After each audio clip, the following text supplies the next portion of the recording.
सबको जय मसीह के। आज की आराधना में आप सबका स्वागत है। आज परमेश्वर का वचन से मनन करने के लिए हम लोग दूसरा राजा उसका 7वां अध्याय को निकाल करके रखेंगे। आज का हमारा मनन का विषय हालेलुया दूसरा राजा उसका 7वां अध्याय है। हम दूसरा राजाओं का पुस्तक और खास तौर से एलिशा नबी के जीवन के जरिए से परमेश्वर ने जो जो कार्य किया उन कार्यों के माध्यम से हम परमेश्वर का वचन का अध्ययन कर रहे हैं। बाइबल में हर पन्ने में आत्मिक सच्चाई है और उन आत्मिक सच्चाइयों को सीखना हमारे आत्मिक जीवन के लिए बहुत ज़रूरी है। इसलिए हम पुराने नियम के उन कहानियों को भी सीखते हैं, उन वचनों को भी हम सीखते हैं ताकि उसमें छिपे हुए आत्मिक बातों से हमारा आत्मिक जीवन अच्छा हो जाए। हालेलुया। और हम दूसरा राजा 6वां अध्याय को पिछले सप्ताह में मनन किया और वहां पर किस प्रकार एलिशा नबी के जरिए से परमेश्वर ने कार्य किया, अराम के सेना से इज़राइल को परमेश्वर ने कैसे छुड़ाया, उसके विषय में हमने मनन किया। और अराम थोड़ी देर के लिए चुप रहा, फिर एक नया राजा आया। जब नया राजा आया है तो वो आकर के इज़राइल के ऊपर फिर हमला करने लगे। और दूसरा राजा 6वां अध्याय पढ़ने का समय वहां पर एक दिल दहलाने वाली घटना उसके आखिरी पदों में वर्णित है। अराम का राजा आकर के इज़राइल में आए, सामरिया को चारों तरफ से घेर लिए और समरिया को चारों तरफ से इस प्रकार घेर लिए कि समरिया के लोग ना तो बाहर जा सकते हैं ना अंदर आ सकते हैं। हम जानते हैं कि किसी भी शहर जब बनाया जाता है उस शहर में फाटकें होते हैं, एंट्री पॉइंट्स होते हैं। अब यदि एंट्री पॉइंट्स को रोक दिया जाए तो शहर के अंदर किसी भी चीज की सप्लाई नहीं होंगे। शहर या नगर के अंदर खेती बाड़ी होते नहीं, यदि होते तो भी बहुत सीमित होते हैं। बाहर से सामान आते हैं, दूध हो, सब्जी हो, अन्न हो, अन्य पदार्थ हो, सब बाहर से आते हैं। शहर के अंदर उसकी बिक्री होते हैं। सामरिया भी ऐसा ही था। सामरिया के बाहर से सभी चीजें आते थे और सामरिया में उसकी बिक्री होते थे।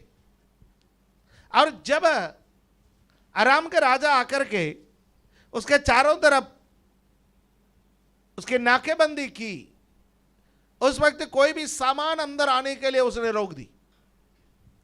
थोड़े दिन तक लोगों के पास खाने के लिए सामान था, थोड़े दिन के बाद वो सारे सामान खत्म हो गए। तो वहां का दिल दहलाने वाली घटना यह है कि स्त्रियों ने अपने बच्चों को पका करके खाना शुरू कर ली। वो स्थिति में, मनुष्य का मांस खाने का एक स्थिति में, इतने बड़े अकाल में सामरिया आ गया। जब इतने बड़े अकाल में सामरिया आने का कारण था सामरिया का विश्वास त्याग। जब हम विश्वास को त्याग लेते हैं तो पगले पगले तो अच्छा लगता है, पगले पगले तो एक अजीब सा आजादी मिल जाता है। बाइबल पढ़ने का जरूरत नहीं, प्रार्थना करने का जरूरत नहीं, कलीसिया में जाने का जरूरत नहीं, आराधना करने का जरूरत नहीं, गीत गाने का जरूरत नहीं, किसी से कोई लेना देना नहीं है, किसी को हिसाब किताब देने का कोई जरूरत नहीं है। आजाद जीवन। सामरिया और इज़राइल के लोग यही चाहते थे। हम क्यों परमेश्वर की आराधना करें? हमको आजाद जीवन चाहिए। हम जिसको चाहे उसको माने, जहां चाहे वहां जाए, जो चाहे वो करे। मन मर्जी करने का इच्छा से उन्होंने परमेश्वर को त्याग दिया। पर परमेश्वर को त्यागने का अंजाम अच्छा नहीं है। हालेलुया। चाहे आप पुराना नियम में हो, चाहे वो नया नियम में हो, परमेश्वर को त्यागने का अंजाम अच्छा नहीं होता। हालेलुया। और यहां पर सामरिया में और इज़राइल में अकाल आए। इज़राइल में खास तौर से सामरिया में, वो राजधानी था, उस राजधानी में अकाल आए। जब राजधानी में अकाल आए तो लोग मनुष्य का मांस खाने लगे और राजा एलिशा भविष्यद्वक्ता के ऊपर ब्लेम करने लगे, एलिशा भविष्यद्वक्ता को दोषी ठहराने लगे। और छठे अध्याय के आखिरी पद में जब आप आते गए, वहां पर राजा अपने सेवक से कहता गया कि अब मैं जाकर के एलिशा को मार डालूंगा। राजा एलिशा को खत्म करने के लिए कोशिश में है। हालेलुया। याद रखिए, जब सागर में कुछ भी हो जाता है, रिसीविंग एंड पर परमेश्वर को मानने वाले रहते हैं। आमीन। नीरो नाम का एक सम्राट रोम में था और नीरो ने नीरो के कुशासन के कारण, नीरो के अय्याशी के कारण रोम में बहुत बड़े बड़े विपत्तियां आने लगे हैं, परेशानियां आने लगे हैं। आकर नीरो ने लोगों को बताया मसीह लोगों के कारण ये विपत्ति आ गई, इसलिए उन दिनों में मसीह लोग बड़े सताव से गुजरे, बड़े सताव से गुजरे। रोम के अधीन में मसीह लोग बड़े सताव से गुजरे हैं, क्योंकि वे प्रार्थना करने वाले लोग थे। उनको देशद्रोही करार दिया, उनको आग के हवाले कर दिए गए, उनके मकानों को जला दिए गए, उनके आराधनालयों को तोड़ दिए गए, उनके साथ बड़े कुकर्म किए गए। हालेलुया। पर इससे मसीहत खत्म नहीं हुआ। मसीहत के ऊपर जब जब अत्याचार होते गए, मसीहत उतना ही प्रबल होते निकल आते हैं। हालेलुया। आमीन। ये पुराने जमाने में भी ऐसा ही रहा, आज के जमाने में भी ऐसा ही है कि जितने भी आप मसीहत को दबाओगे उतना मसीहत बढ़ते जाएगा, बढ़ते जाएगा, बढ़ते जाएगा। हालेलुया। आमीन, आमीन।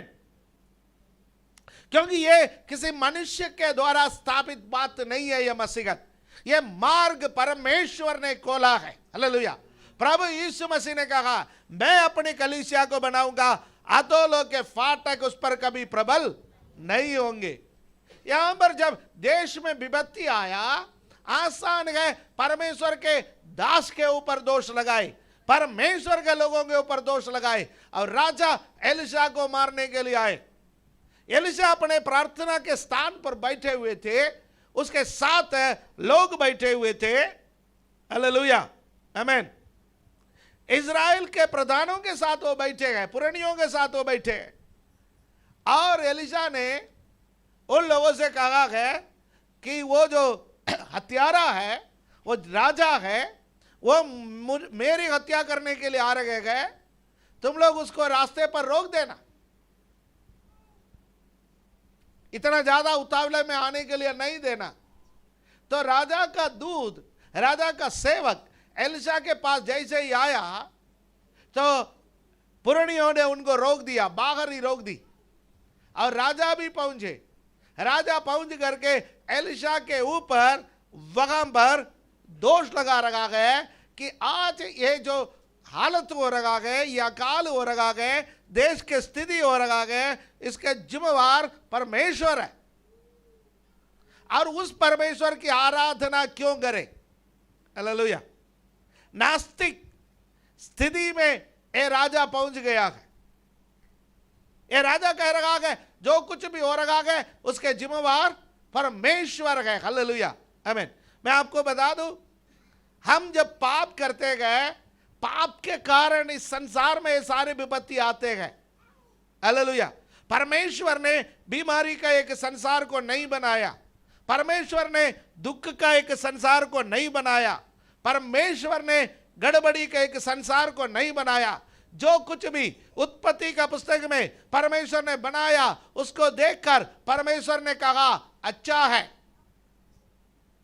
मनुष्य को बनाया, उसको देखकर परमेश्वर ने कहा बहुत अच्छा है। पर ये विपत्ति, ये परेशानी, ये सब क्यों आया? पाप का परिणाम, पाप का परिणाम। हालेलुया। पाप का परिणाम तुरंत नहीं आता, पाप का परिणाम कई बार निगलने में पीढ़ियां लग जाता है। हालेलुया, पीढ़ियां लग जाता है। ये पाप का इलाज ना किया जाए, पाप का माफी ना मांगा जाए, वो पीढ़ी दर पीढ़ी मनुष्य को परेशान करते रहेंगे। हालेलुया, आमीन। इसलिए आपके और मेरे जीवन में, आपके और मेरे परिवार में कभी हमको लगता है पाप घुस गया है, पाप हमारे जीवन में आया है, तुरंत उसका इलाज कर लीजिए, तुरंत माफी मांग लीजिए। उसका पुत्र यीशु का लहू हमारे सारे पापों से धोकर हमें शुद्ध करता है। हालेलुया, आमीन। प्रतिदिन अपने आप को जांचे, प्रभु मेरे जीवन में आए हुए पापों को, मेरे जीवन में आए हुए गलतियों को, उसके लिए मैं माफी मांगता हूं, मैं पश्चाताप करता हूं, आगे पाप करने के लिए मैं नहीं जाऊंगा। ऐसा जब आप परमेश्वर के सामने अपने आप को अंगीकार करते हैं तो परमेश्वर आपके पापों को क्षमा करता है। हालेलुया। यहां परमेश्वर से माफी मांगने के बजाय, परमेश्वर के सामने औदे मुंह गिरने के बजाय, यहां राजा परमेश्वर के दास पर दोष लगाने लगे, एक कदम बढ़कर परमेश्वर पर दोष लगाने लगे। एलिशा ने क्या कहा, हो गया आज हमारा मनन का विषय 7वां अध्याय का पहला और दूसरा पद। अब तक मैं पृष्ठभूमि आपको बता रहा था जो मैं बोलने के लिए आ रहा। आमीन। दूसरा राजा 7वां अध्याय उसका पहला और दूसरा पद हम मिलकर के पढ़े। तब एलिशा ने कहा, यहोवा का वचन सुनो, यहोवा ये कहता है, कल इसी समय शिमरोन के फाटक में 1.25 बर मैदा 1 शकेल में और 2 सवा जो भी 1 शकेल में बिकेगा। तब उस सरदार ने, जिसके हाथ पर राजा तकिया करता था, परमेश्वर के भक्त को उत्तर देकर कहा, सुन, चाहे यहोवा आकाश के झरोखे खोले तो भी क्या ऐसी बात हो सकेगी? उसने कहा, सुन, तू ये अपनी आंखों से तो देखेगा, परंतु उस अन्न में से कुछ खाने ना पाएगा।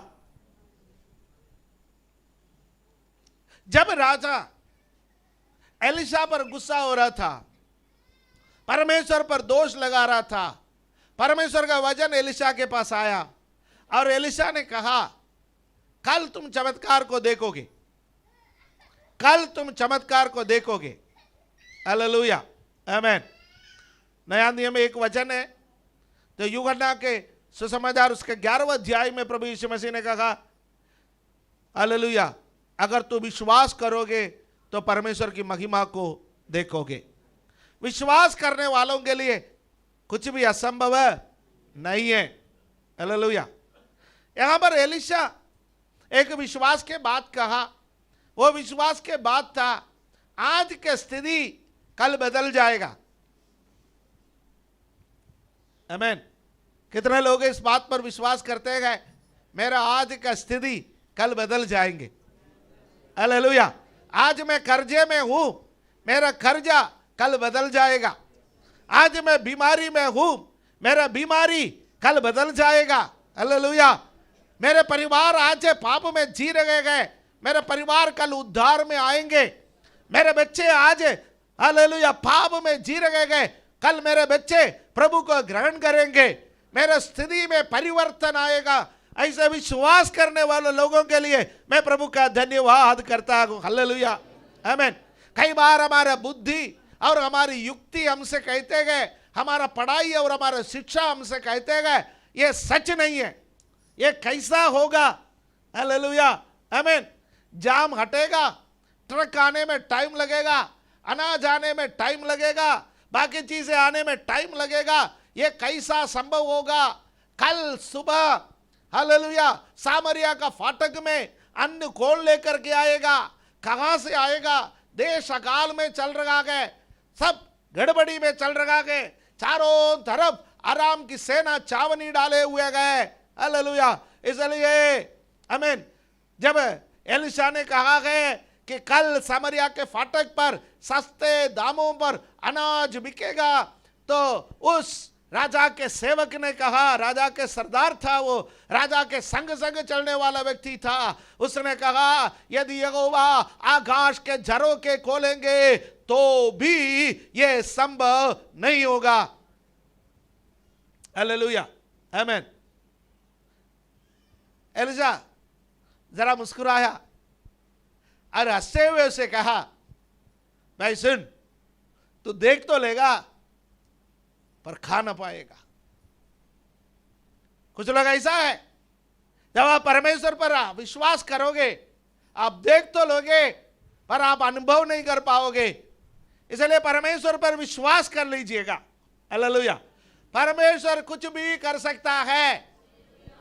हालेलुया, आज इस बात पर विश्वास कर लीजिए, परमेश्वर कुछ भी कर सकता है। आमीन। जब मरियम के पास स्वर्गदूत आकर के कहने लगा तू गर्भवती होगी, एक पुत्र को जन्म देगी, उसका नाम यीशु रखना, मैं कोई पुरुष को नहीं जानती हूं, स्वर्गदूत ने कहा परमेश्वर के लिए कुछ भी असंभव नहीं है। मरियम ने कहा मैं प्रभु की दासी हूं, तेरे कहने अनुसार मुझ पर हो। जब प्रभु असंभव का बात हमसे कहता है, प्रभु कहता है ना तो बल से ना शक्ति से, पर मेरी आत्मा के द्वारा। आपका पढ़ाई से नहीं, आपका पैसे से नहीं, आपके कैलकुलेशन से नहीं। आपका साइंस भी फेल, आपका मैथ भी फेल, आपके सब कुछ फेल जब हो जाता है, तो जब हमारे समझ से बाहर जब बातें चले जाता है, तो क्या कहना है हमें, परमेश्वर मुझसे संभव नहीं है, पर आपकी आत्मा के द्वारा सब कुछ संभव है। इसको भी यही कहना चाहिए था, पर इसने परमेश्वर के बातों पर प्रतीति नहीं की। हालेलुया, आमीन। परमेश्वर के दास के बातों पर प्रतीति नहीं की। परमेश्वर के अलौकिक प्रोविजन, यहोवा इरे, यहोवा इरे। हालेलुया। अब्राहम अपने बेटे को बलिदान चढ़ाने के लिए ले जा रहे हैं। लड़का पूछ रहा है अब्बा लकड़ी है, आग है, छुरी है, पर बलिदान चढ़ाने के लिए मेमना कहाँ में है? और अब्राहम कह रहा है यहोवा इरे। हालेलुया। अब्राहम मोरिया पर्वत पर पहुंचने से पहले परमेश्वर ने अब्राहम के लिए एक मेढ़ा वहां पर तैयार करके रखा हुआ था। हालेलुया। आपके लिए जरूरत पड़ने से पहले इंतजाम करने वाला है हमारा परमेश्वर। आप नहीं जानते कि अगला महीना क्या होने वाला है, आपको नहीं मालूम है अगला दिन क्या होने वाला है। हालेलुया। आपको मालूम होने से पहले आपके लिए प्रबंध करने वाला एक परमेश्वर जीवित है, उनका नाम है यहोवा यिरे। हालेलुया। ये सब जानकर भी यहाँ राजा और राजा के सरदार ने बोला कि यहोवा आकाश के झरों के खोलेंगे तब भी ये संभव नहीं होगा। पर एलिशा ने कहा भाई तू देखेगा पर तू उसमें से खा नहीं पाएगा। आमीन। हालेलुया। इस्राएली लोगों का जीवन को जब आप देखते हैं, बहुत बार उन्होंने कुड़कुड़ाए, बहुत बार उन्होंने कुड़कुड़ाए।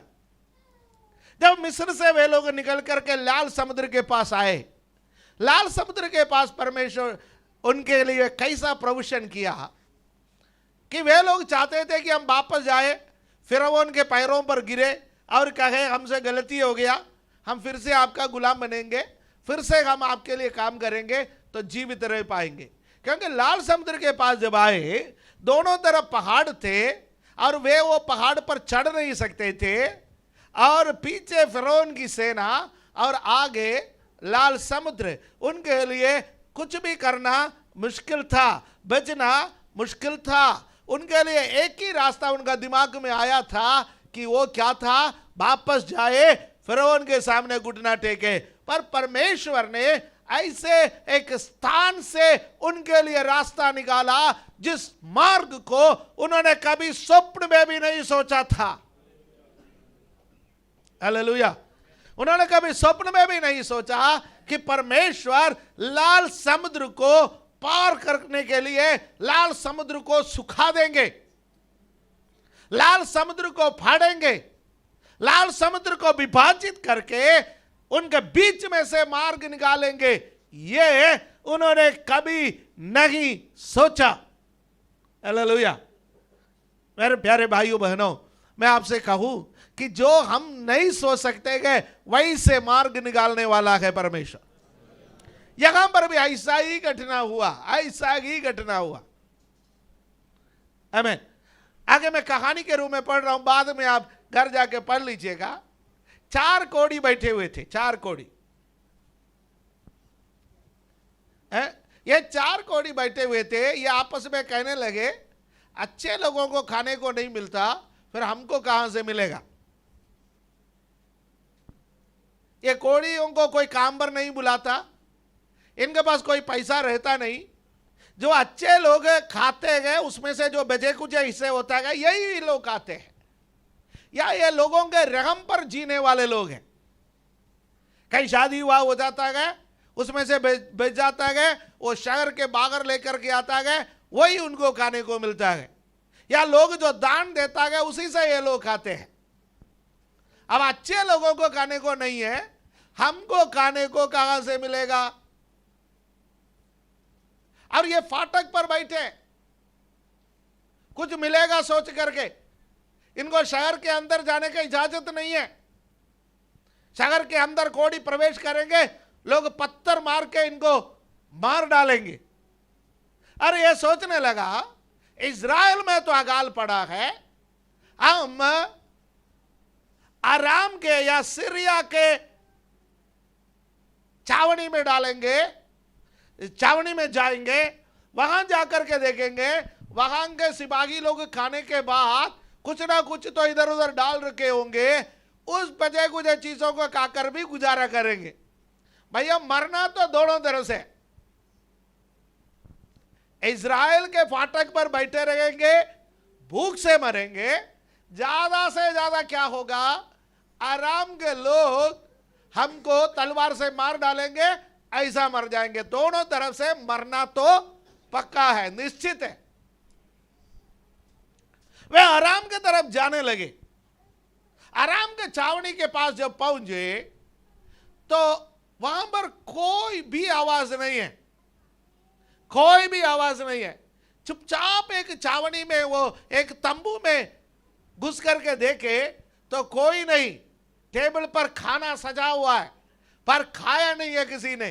पका हुआ खाना रखा है, और सोना है, चांदी है, सब कुछ है, कपड़े है, सब कुछ वहां पर है। उन लोगों ने भरपेट खाए, भरपेट खाए। थोड़ा ताकत आ गया, थोड़ा ताकत आ गया तो नजर पड़े सोने पर, चांदी पर, कपड़े पर, सब उठा लिए उधर से, ले जाकर के उसको अपने जगह पर, अपने स्थान पर छिपा करके रखा। और दूसरे तंबू में घुसे। दूसरे तंबू में से भी पेट भरा हुआ ना, वो उधर से खाएगा क्या। और दूसरे तंबू में घुसे, वहां से भी सोना चांदी कपड़े सब उठा लिए। सब उठाने के बाद वो भी छिपा दिए। फिर आपस में कहने लगे, भाई ये तो ठीक बात नहीं है, हम अकेले अकेले खा रहे, हम अकेले अकेले लूट रहे, हमको तो मिल गया। अब हम जाकर के राजा को बताए, अरे हमारे ही भाई लोग, हम कोढ़ी हो गए तो क्या हो गया, हमारे ही भाई लोग हैं, हमारे ही परिवार के लोग हैं, जो शहर के अंदर है, जो इस बुरी परिस्थिति में है, उनको भी खाना मिले। ये 4 कोढ़ी कौन होगा? इनका स्वभाव से तो क्या लगता है आपको? गेहजी और उसका परिवार ही हो सकता है ना, है? सोना चांदी कपड़ा किसको चाहिए गेहजी के अलावा, है? बाइबल में कहीं नहीं लिखा है, लेकिन यह कि यहूदी ट्रेडिशन के मुताबिक, यहूदी ट्रेडिशन के मुताबिक ये बताता है ये गेहजी और उसके 3 बेटे होंगे। बाइबल में कहीं भी इसका कोई सबूत नहीं है। ये गेहजी रहा हो, उसका 3 बेटे रहा हो, या नहीं रहा हो, लेकिन स्वभाव से तो ये गेगसी का ही स्वभाव वाला है। कोढ़ से ग्रसित हो गया, स्वभाव में कोई परिवर्तन नहीं आया। कुछ लोग ऐसा है, कितने मार खाए फिर भी सीखेगा नहीं, कितने परमेश्वर सुधारे फिर भी नहीं सीखेगा। है कहावत है ना, हाँ वो पूछ वाला, याद आया ना कहावत, 200 साल पूछ को हाँ पाइप में डाल के रखो फिर भी बाहर निकालो। तो कुछ लोग ऐसा है, कभी सुधरता नहीं है। अब तो सुधर जाओ ना, अब तो सुधर जाओ। हालेलुया। और यहां पर ये कोढ़ियों ने जाकर के बता दिया, राजा के पास जाने का उनके पास क्या है, हक नहीं है, राजा की इजाजत नहीं है, राजा के पास तो नहीं जा सकते। सबसे बाहर जो सिपाही खड़े थे उनको बता दिया, उसने किसी को बता दिया, किसी को बता दिया, आखिर राजा के कान में खबर पहुंचे। हुआ क्या था, रात के वक्त परमेश्वर ने ऐसा एक आवाज को सुनाया, अराम के सेना के कानों में वो आवाज पहुंचे, तो उन्होंने सोचा हित्ती सेना को और मिस्र के सेना को इजराइल के राजा ने किराए पर ले लिया गए, हमारे विरोध में युद्ध लड़ने के लिए आ रहे गए। अरे भैया भागो, एक भागे दूसरा भागा, दूसरा भागा तीसरा भागा, और आराम का सेना भाग खड़े हुए। और भागने के समय पर जो कुछ भी कपड़ा था, जो कुछ भी सोना था, जो कुछ भी चांदी था, जो कुछ भी उनके लिए अनाज वगैरह था, पका हुआ खाना था, कुछ भी लिया नहीं। जब आपका जान का आफत पड़ेंगे, क्या लेने के लिए खड़े रहेंगे? कुछ नहीं है ना, है? सब कुछ छोड़ करके जाने के लिए तैयार हो जाएंगे, क्योंकि जान बचानी है। तो ये आराम का सेना भागे और इजराइल के राजा के कान में खबर पहुंचे, तो बंदा कह रहा है ये तो आराम की सेना की चाल है। कुछ लोग ऐसा कहे, परमेश्वर चाहे कितने भी आशीष दे मानेंगे नहीं, ये तो बाई चांस हो गया, ऐसा है नहीं, ये तो मेरे पैसे के वजह से हो गया है, मेरे पढ़ाई के वजह से हो गया है, मैं अपने बलबूते पर, ये तो मेरे रिश्तेदार के वजह से हुआ। परमेश्वर चाहे कितने भी भलाई करे, कुछ लोगों के अंदर कभी धन्यवाद हृदय नहीं, कभी विश्वास नहीं करते। ये इजराइल का राजा भी ऐसा है, उन्होंने कहा ये उनकी चाल है, कहीं चिपकर बैठे, हम जाकर के बाहर खुले मैदान में आ जाएंगे, ये हम पर टूट पड़ेंगे, वैसा ही भूखे पेट कौन लड़ने के लिए जाएगा, हम नहीं जा सकते। तब किसी ने कहा, उसके सेवकों में से किसी ने कहा, मर तो रही है, 2-4 घोड़े भेजे, उनमें से 5 निकालो, बाहर भेज दो, वो छानबीन करके आने दो, वो जिंदा आ गया तो समझो सब कुछ ठीक ठाक है, वो वापस नहीं आया तो समझो सब गया। वो बाहर मरे, हम तो आज नहीं है तो कल अंदर मर ही जाएंगे। उन्होंने 2 रथ को भेज दी, वहां पर जाकर के छावनी में देखा, जैसा कोढ़ियों ने खबर दी वैसा सब पाए। राजा ने अपने सारे सिपाहियों को भेज दिया, भैया अनाज उठवा दो, अनाज उठवा दो, बोरे भर भर के अनाज है, बोरे भर भर के अनाज है। और ये अनाज को करें क्या, उसको इजराइल के फाटक पर लेकर के आए, और इजराइल में सबको बता दिया गया, सामरिया में सबको बता दिया गया, आओ सस्ते दाम पर अनाज खरीदो। और उसका दाम क्या था, भविष्यद्वक्ता ने जैसा पगले दाम निर्धारित कर रखा था, 1 शकेल में इतना दिया, 1 शकेल में इतना दिया, मैदा मिला, जो मिले जो भी था सब कुछ उनको मिल गए। अब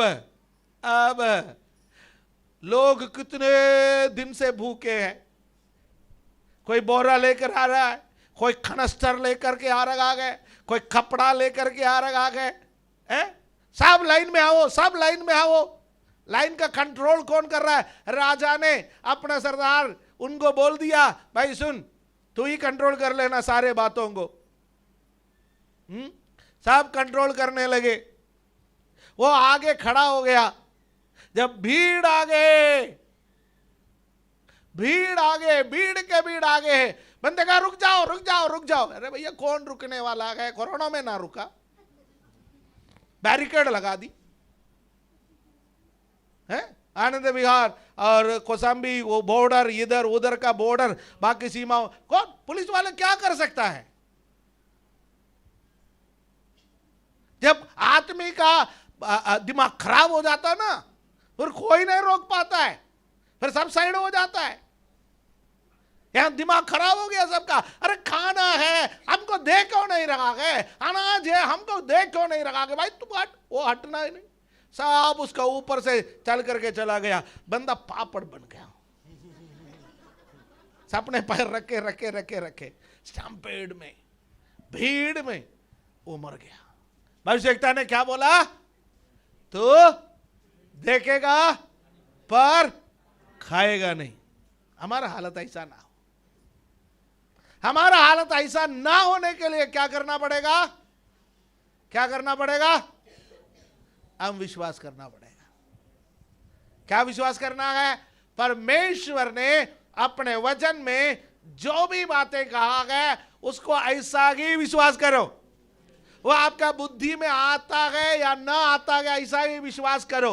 हालेलुया। विश्वास करेगा तो हम क्या देखेगा? परमेश्वर की महिमा। हालेलुया, आमीन आमीन। आपके जीवन के कमियों को दूर करने के लिए वो सामर्थ्य है। बार बार आप इस बात को विश्वास करें, बार बार इस बात को कहे। हालेलुया, आमीन। परमेश्वर आकाश के जरों के खोलना है, वो भी खोलने में सामर्थ्य है। हालेलुया, आमीन। मलाकी के पुस्तक में परमेश्वर यही कहता ना, मैं आकाश का जरों के खोल करके तुम्हें आशीष दूंगा। आमीन। मैं स्वर्ग में से सुन करके तुम्हें आशीष दूंगा। मैं स्वर्ग में से सुन करके तुम्हारे पापों को क्षमा करूंगा और तुम्हारे देश को ज्यों की त्यों कर दूंगा। हालेलुया। हमारा परमेश्वर सर्वशक्तिमान है, उसके लिए कुछ भी असंभव नहीं है। हालेलुया, आमीन। कुछ भी असंभव नहीं है। वो अकाल के वक्त मनुष्य को खिला सकता है, वो युद्ध के समय हमारी रक्षा कर सकता है, वो शैतान के चालों से हमें छुड़ा सकता है, वो हमारा परिवार के लिए प्रबंध कर सकता है, वो हमारा बीमारियों को चंगा कर सकता है। हालेलुया। वो सर्वशक्तिमान है, उसका नाम एल सदाई है, सर्वशक्तिमान परमेश्वर।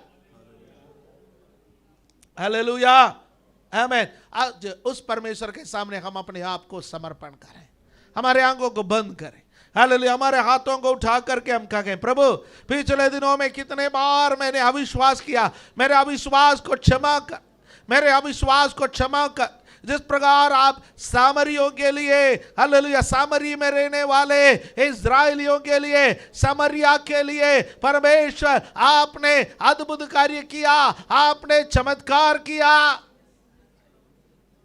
वैसा मेरे जीवन में भी कार्य कीजिए। वैसा मेरे परिवार के लिए कार्य कीजिए।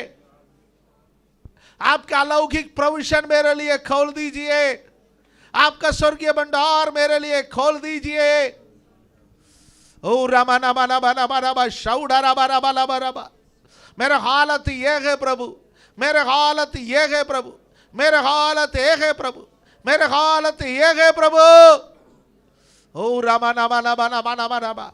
हमारा हालत से छिपा नहीं है, हम कितना परेशानी में है वो जानता है। आज वो हमारे लिए मार्ग खोलने वाला है। प्रभु से कहिए, मेरे लिए जो मार्ग खोलेगा मैं विश्वास करने के लिए तैयार हूं।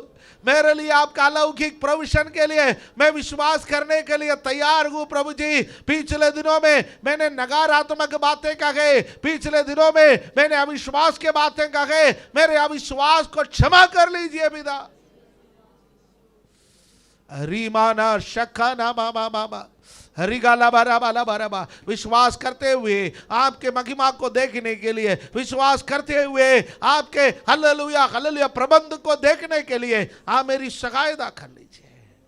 धन्यवाद देता गए, धन्यवाद देता गए प्रभु जी। हम सब लोग हमारे जीवन को आपके हाथ में समर्पण करते गए। आप हमारे लिए प्रबंध करेंगे प्रभु। चारों तरफ से दुश्मन हमें घेरेंगे, तब भी आप हमारे लिए प्रबंध करेंगे। आप पर विश्वास करने के लिए हमारी सहायता कर लीजिए। धन्यवाद देता गए। आपके हालेलुया हर डिक्शनरी में असंभव नाम का कोई शब्द नहीं है। परमेश्वर सब कुछ आपके लिए संभव है। धन्यवाद देता गए, धन्यवाद देता गए। आदर महिमा आपको देते हैं प्रभु यीशु मसीह के पवित्र नाम से इस प्रार्थना को हम मांगते हैं, आमीन।